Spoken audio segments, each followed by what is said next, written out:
Well, I don't know how many of you saw the movie The Adjustment Bureau, but it brings up some fascinating conversations, and one of which is exactly, are there really other forces, aliens maybe, you don't know early in the movie, angels maybe, that are adjusting our life, that are forcing us to turn a certain way or change the lights or maybe in a different way, making us spill our coffee? And sometimes when you hear the themes we're discussing in this series, Coincidental, it may come across the same way. Like, I don't like the idea that people even believe that God is adjusting my plan or recalibrating my life. It doesn't feel like I'm in control. Or maybe it feels very superstitious. Doesn't it? Like that last song by the Moody Blues. I mean, it feels I got questions about this idea of coincidence or providence or God's sovereign control of the world. It's really strange to me that people think superstitiously that God's still involved in the details of life. You ever known people like that where, they're very religious people who are like, as they're pulling into the mall, they're like, now, God, do you want me to park in this spot or that spot? And you're like, come on, really?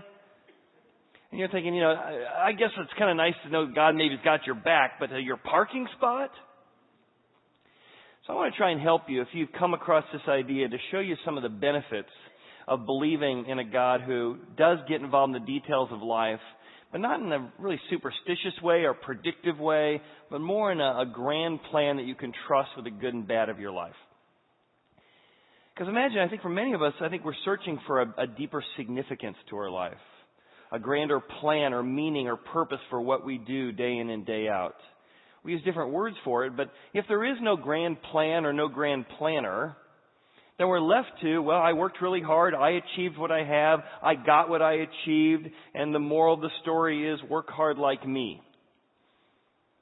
But I think working hard like me is a good starting place, but at some place you work hard and you say, I want there to be something more significant going on, more than just it was random or it was lucky or I worked hard.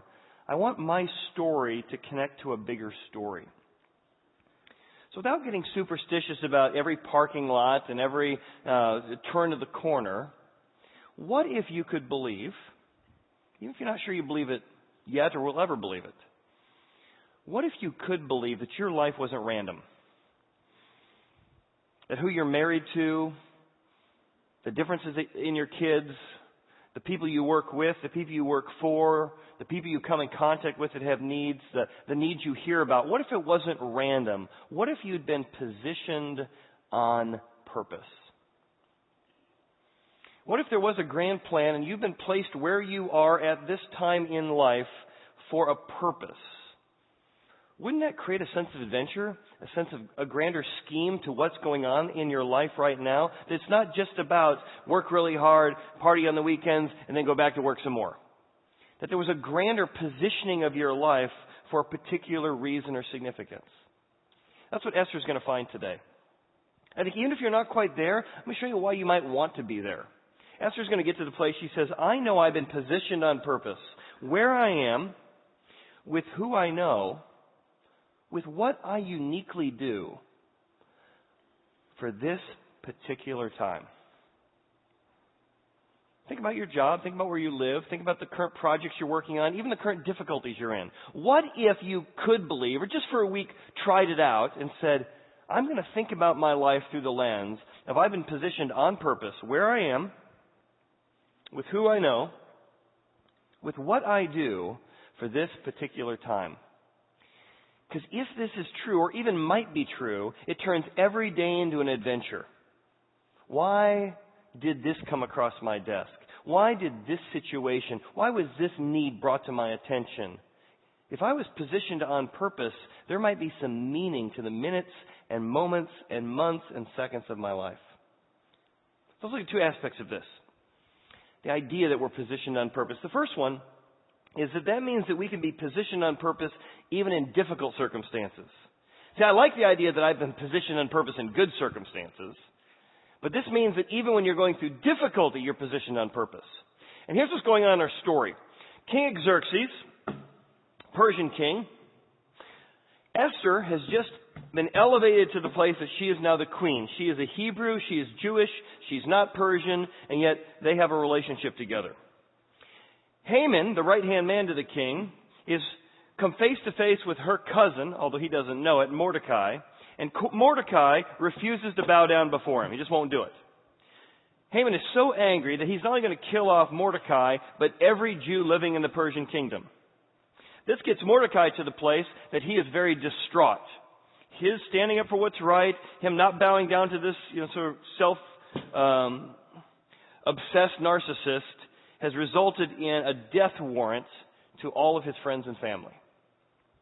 So, as Haman prepares his plans over the next few months to kill him, Mordecai tears his shirt, which was a sign of mourning or weeping, and sits outside the city gate weeping. Well, much to the embarrassment of the queen, some people do know they're related, not Haman.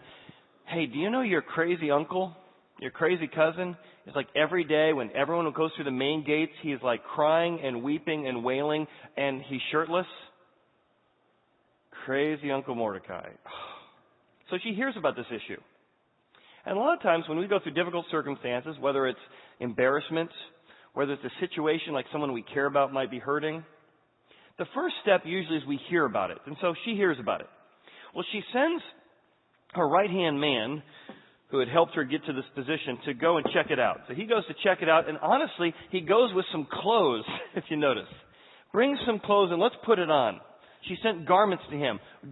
You're embarrassing me. You're embarrassing the kingdom. You're the first thing people see at the city gate. You're a homeless guy, for crying out loud. Put some clothes on. And he refuses. He will not accept them. He says, no, I'm trying to bring attention to an issue here because there is a great injustice happening. And just because you're in an insulated place in the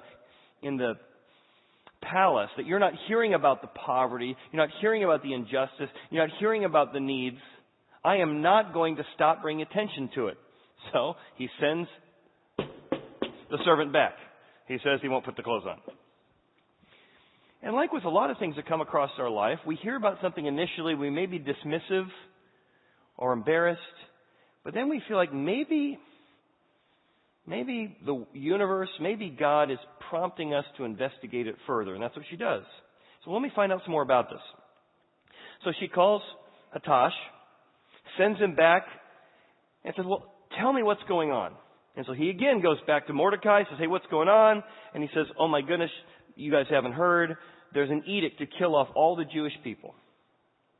And that's why I'm trying to bring attention to that. That's why I'm praying and asking God to intervene here. There's a huge problem here. In fact, Haman, the right-hand man to the king, has personally given 10,000 pieces of silver from his own treasury to have us all killed and plundered. So he goes back, tells Esther. Now Esther, she's heard about a need. She's investigated a little bit further. And now she's feeling like, oh, this isn't just a need out there in the world. Now that she's investigated it a little bit further, she's feeling a sense of urgency. Oh my goodness, everyone I know and care about, my family and friends, people in my community are hurting. I've got a sense of urgency that I need to do something about this. And this happens often with us. You feel a particular calling to help out with an area within our community. Maybe we have many people just got back this week from Cancun. They felt called to use their vacation time to go down and help build additional facilities down for the poorest of poor in Cancun. We have teams that have been going to Belize and are doing work there with people feeling prompted to help out, give medical care to folks who don't have it. People hear maybe oftentimes somebody on our stage talk about Happy Church, which is an area here locally within a state away that we go and we help with. So you hear about an issue, you begin to ask some questions and say, I've always wanted to go on a trip like that. I've always wanted to be part of something more significant than just my job. I love my job, but I also want to be part of a bigger plan. Or there comes a moment when you begin to weigh that situation and it becomes something you could do to something you should do.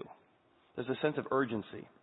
And Esther begins to have that urgency because she begins to say, you know what? I feel like I should do something about this. Not just I could, I should. But then she begins to weigh, if I do, I'm in trouble. And here's why. Mordecai had told her, you really need to do this. And she says, the king has got this law, ever since he kicked his old wife out, that you're not even allowed to come into the king's presence unless he summons you. And if not, you throw her off with her head. And he hasn't summoned me in 30 days. And if I go into His presence unannounced, I could lose my life. And here she is weighing the cost. The best chance I have is if I went to bring this to His attention, if He doesn't kill me, He might extend the golden scepter and then I might be saved. At least I won't be killed. But she's weighing, I really need to do this.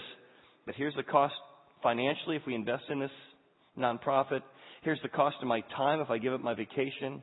Here's the cost of serving in the church if I decide to come to one service and serve so that another service that I can participate. You're beginning to weigh the pros and cons of getting involved in this area. And fourthly, she gets challenged. As we go through this process assessing the needs around us, we come to a place we say, well, maybe I've been positioned on purpose for this.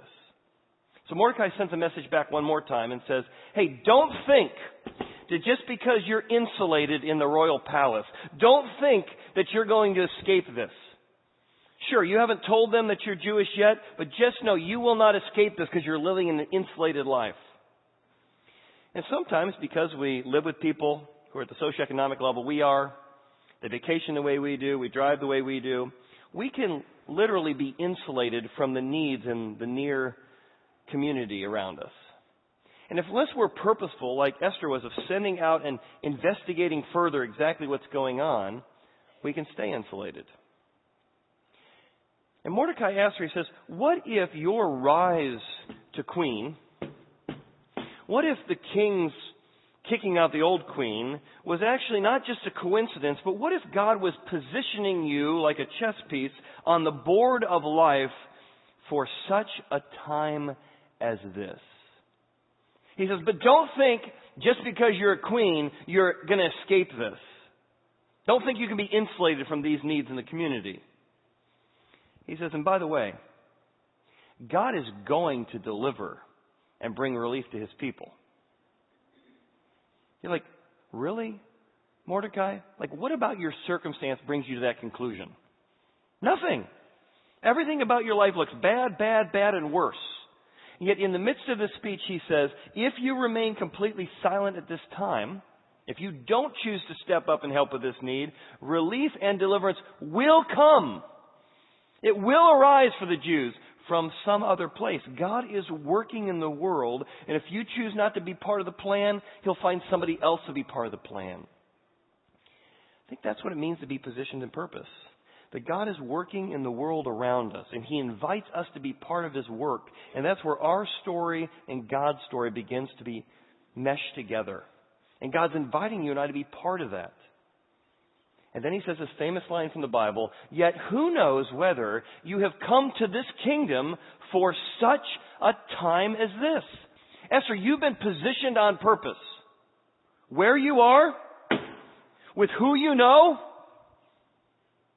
with what you do at this particular time in history.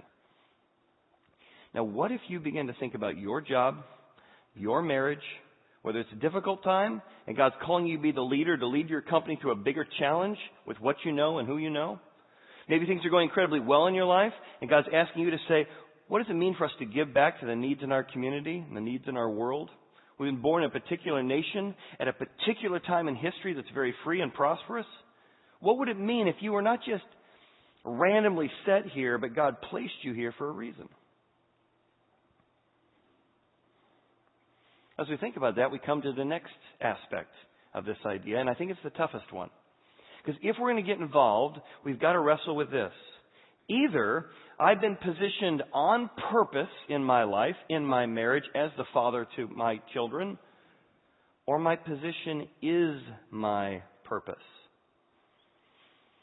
And you've probably come across people, they probably haven't said it this way, but people who use their position for a purpose versus people who use their position as their purpose. Usually you see the bad side of this. Here's what it looks like. You know, a woman's working in your company. She's doing incredibly well. The decisions she's making aren't fear-based. She's very courageous. She makes decisions that's for the best of the company, makes some courageous movements into other sectors, and has a tendency to push off credit to other people and take more blame than maybe she even needs to because it's for the good of the team. She uses her position for a purpose. and begins to move up in the ranks. And then that person gets to a particular level and their decision matrix stops. Now they start to make decisions out of fear, like fear they might lose their job, fear they might get in trouble. They begin to push off the blame and take more of the credit, right? What happened? That person went from using their position for a purpose, to serve, to do the greater good, to the position became their purpose.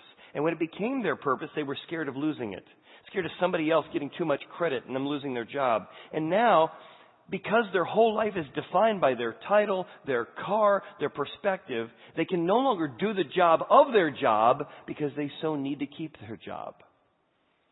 They went from using their position for a purpose to their position became their purpose.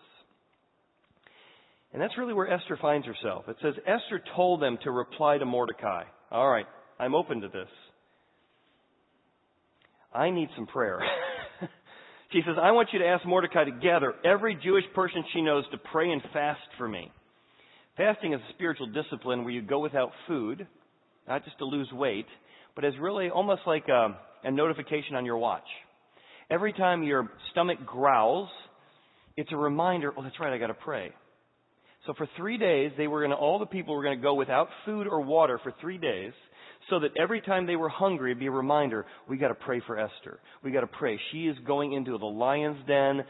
She could die under law, but she's going to risk her life. She's going to use her position for the purpose of saving us. Now, if you're Esther, you think to yourself, well, maybe I'm doing such good things here that I can't risk my position or risk my life. But she does call out some of her maidservants to pray for her. So there's prayer going on here in community. What do you think I should do? There's prayer going on here for her. What should I do? And this is why it's so helpful to have a community of people who believe that there's something more powerful than just random chance. Because wouldn't you want at least, if there is somebody to be helping out, people who really care about the struggles you have? And that's what we're about as a church. Inviting God into these decisions, inviting community into these decisions. Well, she gets to that moment, she decides, you know what? I could save my position, I could save my life, I could live a comfortable life, or I could use my position for a purpose at this time, possibly to save my people. She says, Mordecai, if you get praying for me, I'll have my people praying for me, and I'm going to go to the king, which is against the law, but if I perish, I perish. I think the only way you get motivated to do this, to risk time, money, comfort, is if you believe you were positioned for a purpose and some bigger plan. I don't know if you've heard the story before of Irene Sandler. She's known as the female Schindler. She was a nurse during World War II.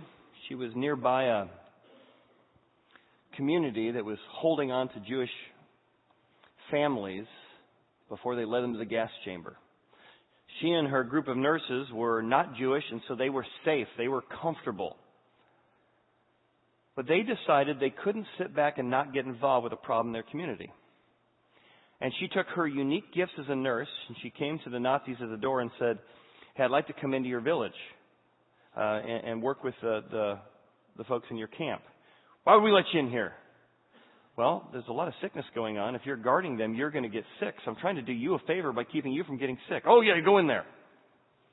So she went in, and she began to work with families. And many of the husbands and wives had been gassed or killed a day ago, a month ago. It was just tragic.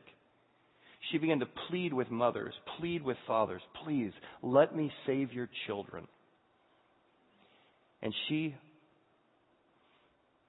took these children at different ages and smuggled them out of the Holocaust camp. Sometimes in gunny sacks, potato bags.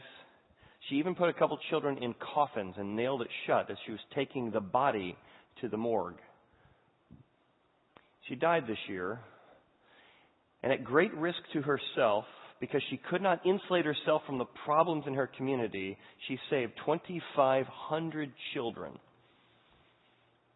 by using who she was, a nurse, at this particular time at great risk to save people in her life. Another example, this is Dunkirk. There's a new movie coming out by Christopher Nolan that tells the story. But if you don't know the story, the Nazis were pushing in, and they made it to France in Dunkirk. And as they got there, if they could win at this spot, they were going to take over the island of England and the United Kingdom. And so there's a group of British soldiers that were holding the last line of defense against the Nazis.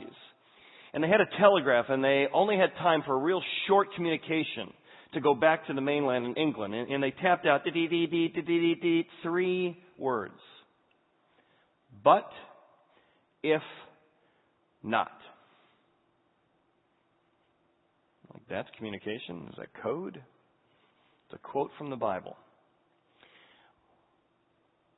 When Shadrach, Meshach, and Abednego are asked by King Nebuchadnezzar, "You bow down to me or I throw you into the fiery furnace," they say to him, "Our God can deliver us, but if not."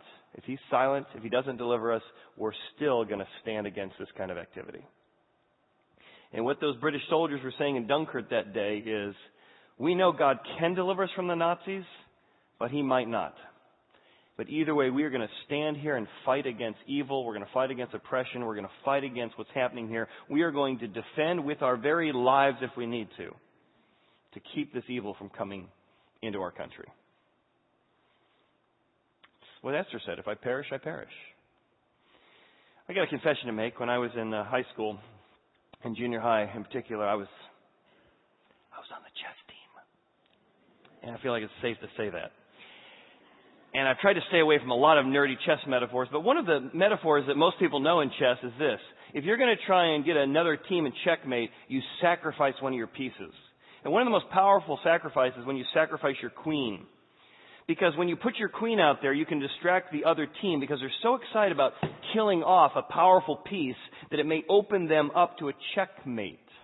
And that's what's happening here. As Esther says, if I perish, I perish.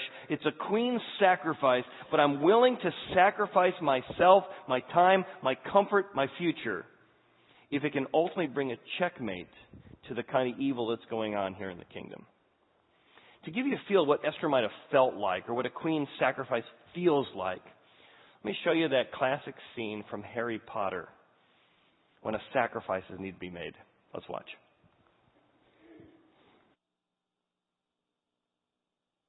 Like, Ron, it's just your horse. You just fell 3 feet. For crying out loud, Ron. But I think this is where Esther is. She's going, really, I need to sacrifice myself for the greater good.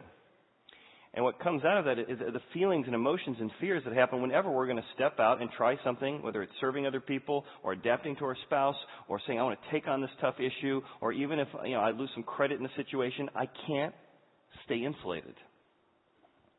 What happens here is that Mordecai does exactly what Esther told him. He's got people praying for her, thinking about her, everything Esther asked. So it happens that Esther says, all right, I'm going to risk my position for a purpose rather than trying to protect my position. And she comes to the door, and she's standing at that door, and she can see the door where the king is seated right behind the door in his throne. She knows when that door opens, either she's going to die or she's going to get the golden scepter and get a chance. You can imagine the fear. You can imagine the moments where you're going to basically go and you're going to fight for the rights of people who you feel like you got too much blame. They don't have a voice, and you've decided to put your reputation and the risk of your company or your organization on the line because you want to be the voice for those who don't have a voice in your organization. And you're standing there saying, this is either going to go really well or I started working my resume last night. And the door opens, and the king extends the golden scepter to her. She found favor in his eyes. She stands up, and now she has this moment. She put on her royal robes. She's in the inner court. The door opens. The king is there. And when he saw her, he extended the golden scepter. And more than that, he says, what do you wish, Queen Esther? What is your request? It shall be given to you, up to half the kingdom. Now, if ever you were tempted to keep your mouth shut about your Jewish friends that might die, it's now. Think of all the good I can do with all that money. Half the kingdom of Persia. Think of all the good things I can do. If anything, now it's even harder to risk your position. This is your position times 1,000. And this is why it gets hard to use your position for a purpose the more you go up the food chain in your company, the more you go up the food chain in your life, because there's so much more to risk reputation-wise, so much more to risk financially, so much more to risk in possibly not having job security. If you go and give voice to people who maybe are being downsized inappropriately or aren't given an appropriate hearing, and you've got so much to risk now, and Esther's at the same place. At this point, she could say, hey, I'll take half the kingdom. And thanks for the golden scepter. It's good to see you. Do you want to have dinner tonight? But instead, she continues to affirm her need or desire to be used at this time with who she knows, not just for her own benefit, up to half the kingdom, but to rescue her people who don't have a voice. I remember my mom, she was a vice president of a company that did senior home care in Illinois. During my high school years, she just got very, very busy. She was so successful. Every place she went, the place sort of exploded in a good way, and growth happened, and she trained new managers and recruit new people and move on to the next city. And as those years went on, just her career path just went up, up, up, up, up. And with that came a lot more travel and a lot more responsibility, and she and my dad would get together and say, this is really, a few years from now that would be fine, but right now it's just not a good time because we want to be at the kids' events, we want to be involved in this kind of stuff. And I remember many conversations where my mom and dad would come to a decision, draw a line in the sand, and my mom would go in and talk to her boss and say, listen, I just can't, we would love the job, I appreciate this, but I got to slow down my career path and take a step back because I want to be the kind of mom I can be during these critical years. And she would come home for that meeting, say, well, I talked to my boss, and he offered me 16% raise. And my dad would be like, we could do an awful lot with 16% raise. Okay, and then another year would go by, right? Another year would go by, and then, this really isn't working out. The compromise, the time of marriage, we really got it going. Diane, we really need you. You're critical. How about we offer you a 12% raise? And my mom talked about how challenging it was. It's one thing to have your convictions, but it's every time you get that offer of half the kingdom, it's hard to go, wow, I thought I knew what the right thing to do here was.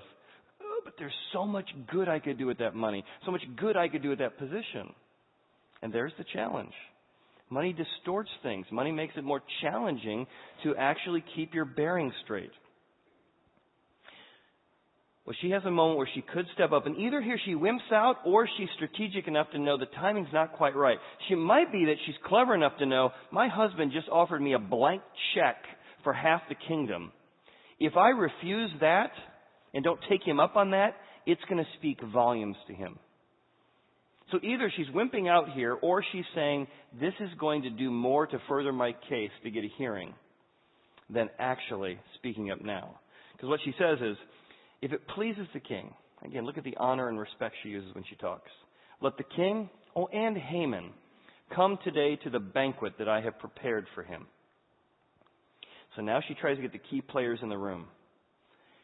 God's positioned me to know the king and positioned me to know Haman. I know the guy who's trying to assassinate my people. And I'm going to create an environment to have that conversation. Now think how risky that is. She's about to put herself in a room with the ancient version of Hitler. The risk level's gone up again.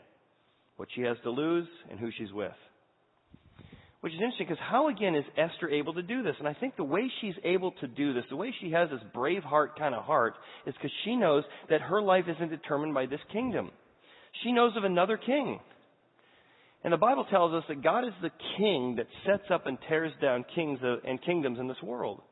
And it's only by rooting herself in this king, the one that positioned her here for this time and this place, she's able to stand up against temptation, and she's able to stand up against compromise, and she's able to be courageous in fighting for the needs of others in a kingdom that's all about themselves. And later this king, the Bible describes, will come to earth in the form of Jesus. In the same way Esther put on her robe, this king will take off his royal robe to become a human. And this king will march his entire life when his leaders and followers say, let's make you a king like the kings of the world. He said, I'm not going to be that kind of king. I've come, as Esther says, to perish. And if I perish, I perish. And he marched his way Like Mordecai will be paraded through the streets, he's paraded in what's called the triumphal entry. And he's paraded down to a cross. And here on the cross, this king shows a whole different kind of lifestyle, whole different kind of priority. He says, I will give of my life. I will give of my comfort. I left my comfort in heaven. I left my convenience in heaven. I came to my people who were in trouble. We're not living up to their own standards, let alone God's. And I'm willing to die for them, to sacrifice for them. And I took off the robes of comfort and I put on the robes of crucifixion, because I'm willing to die for people who have no voice, people who are angry and arrogant, people who spit on me and don't even think I exist. I'm the kind of king that serves people, even my enemies. And it is the spirit of that king that I think gives Esther the courage to say, if there is a God who will risk his position and use it for a purpose, rather than seeing his position and comfort as his purpose, I've got to go and do the same. So back to you and I.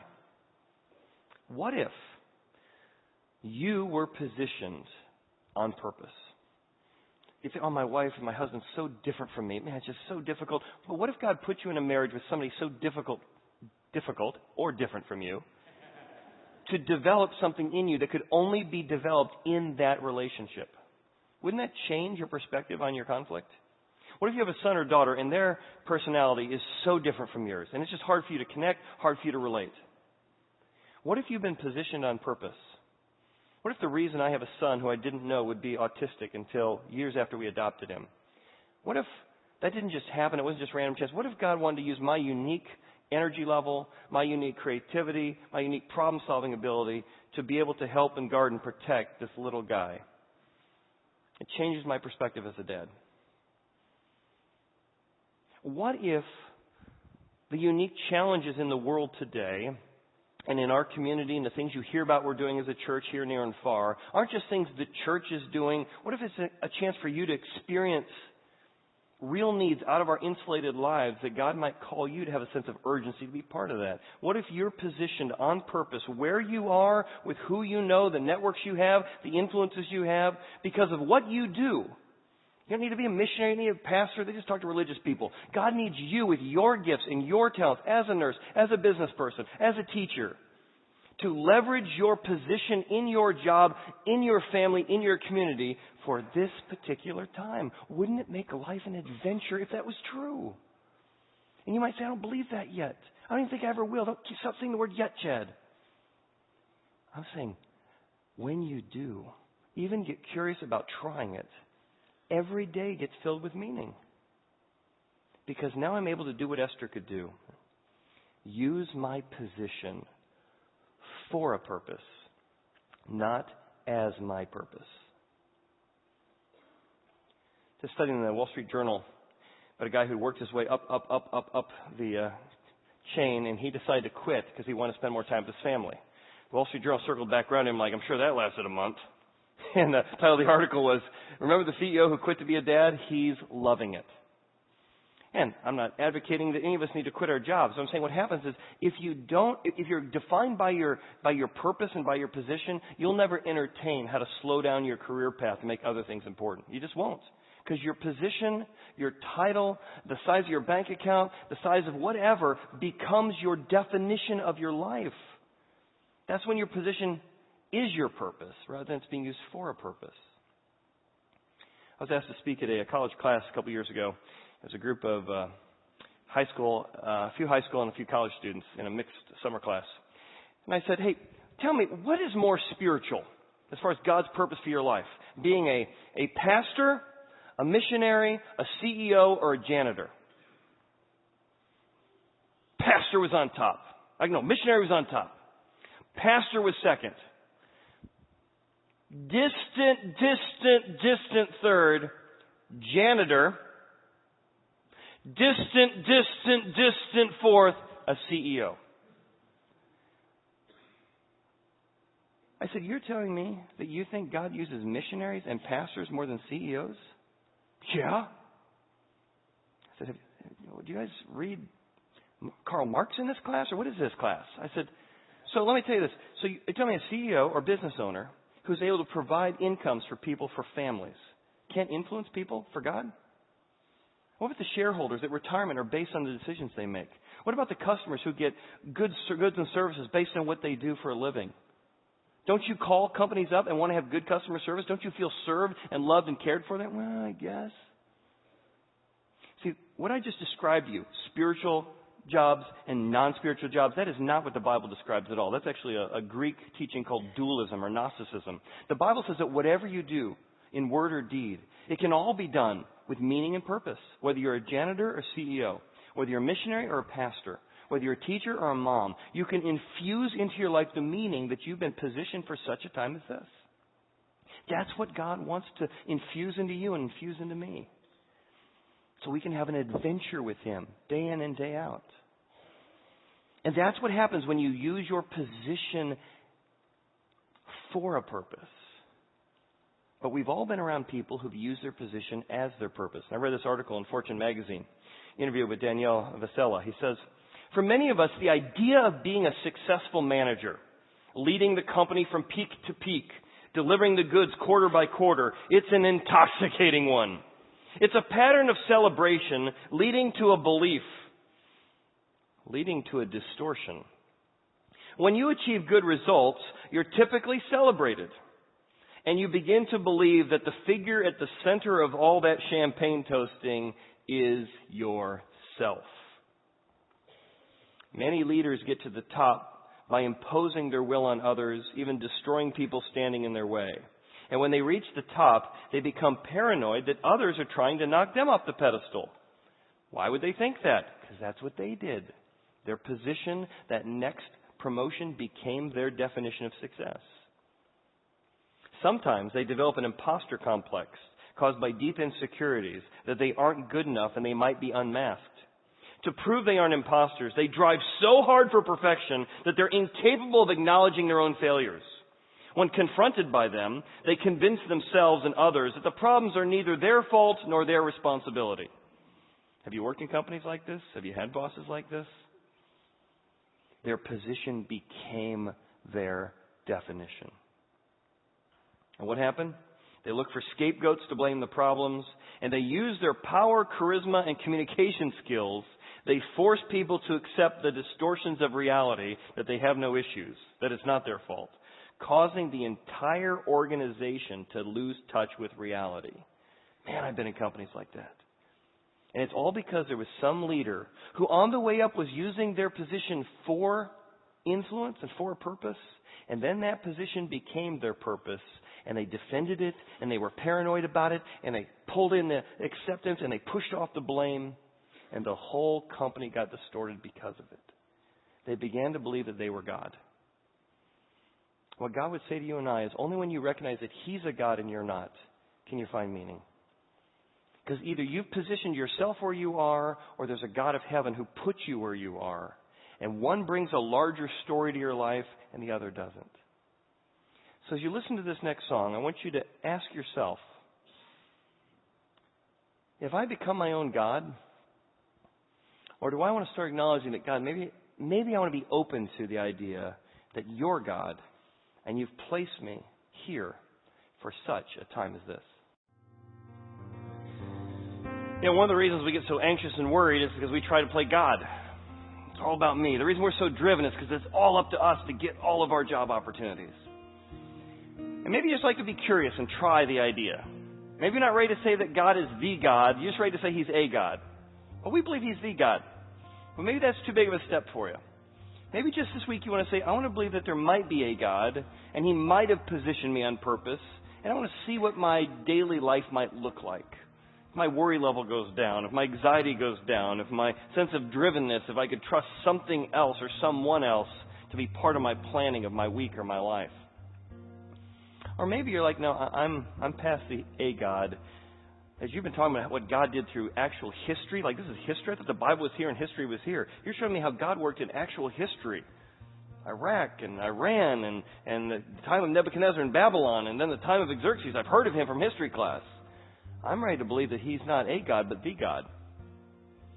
And I want to trust Him with my life. If you want to do that, you just acknowledge that with me in prayer. I'll give you a short prayer you can pray. You can bow your heads if you want. That's helpful. You just say to God this, number one, God, I'm sorry for setting myself up as a God.